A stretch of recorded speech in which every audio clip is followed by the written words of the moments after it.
On va pas parler des absents mais des présents. Pour l'animation, il y a peut-être plusieurs possibilités. Là, on est parti sur ce qui serait un 4-4-2 ou un 4-2-3-1. Après, on va voir, ça peut être un 4-3-3 avec Nzonzi a priori en pointe basse, en sentinelle, et un Kanté qui se projetterait un peu plus comme il comme le à fait à Chelsea. Ouais, exactement, avec Nzonzi en sentinelle, Kanté sur le côté droit, Matuidi sur le côté gauche. D'ailleurs, il est plus à l'aise dans ce profil-là parce que c'est un faux ailier dans ce système Matuidi. Et puis l'animation offensive assez classique avec Giroud, Griezmann et Mbappé.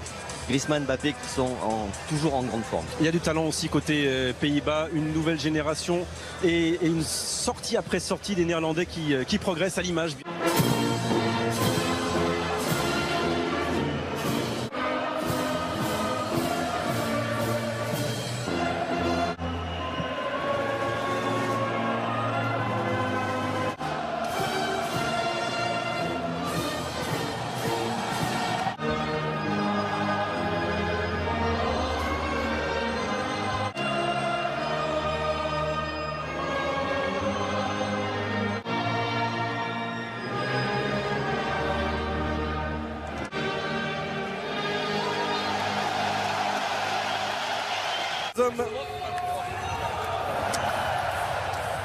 Hugo Lloris ce soir pour aller à la finale à 4 au mois de juin de cette première Ligue des Nations. Voilà l'enjeu pour les Bleus qui vont essayer de s'imposer. Ils ne partent pas pour faire un match nul, les hommes de Deschamps, c'est une évidence. Ils seront soutenus, Frédéric Calange, ce soir par un soutien record depuis de nombreuses de folie contre l'Italie. Ce soir, c'est peut-être un peu moins important, mais c'est un match. Il est passé Memphis Depay pour cette première centre en retrait avec l'ouverture du score. Non, la première parade, la première réponse d'Hugo Lloris. C'est Pavard qui la sort. Que c'est bien joué là par les Néerlandais. Et c'est parce qu'il s'ouvre. Il y a main.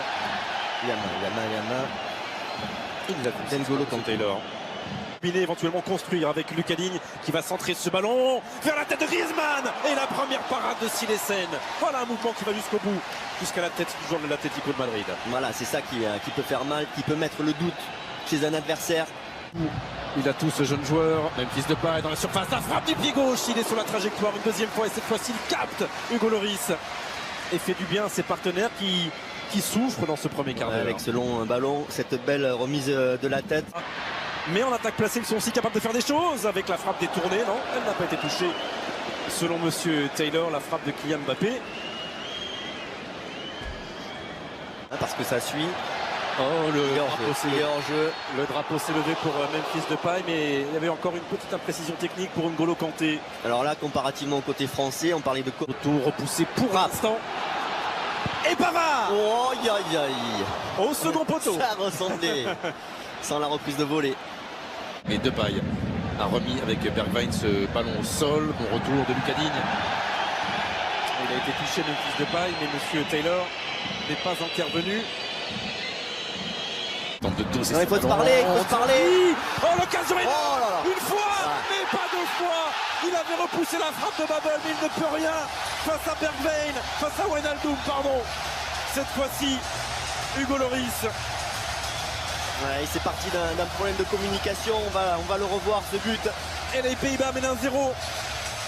Alors que le temps fort depuis 10 minutes était plutôt français. Belle. Ces deux-là combinent bien. Babel qui se décale.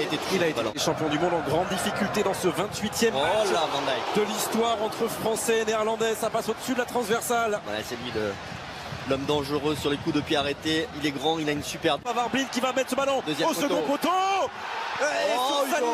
Sur sa ligne en deux temps, encore une fois, face à Dumfries. C'est Hugo Lloris, capitaine valeureux, qui protège.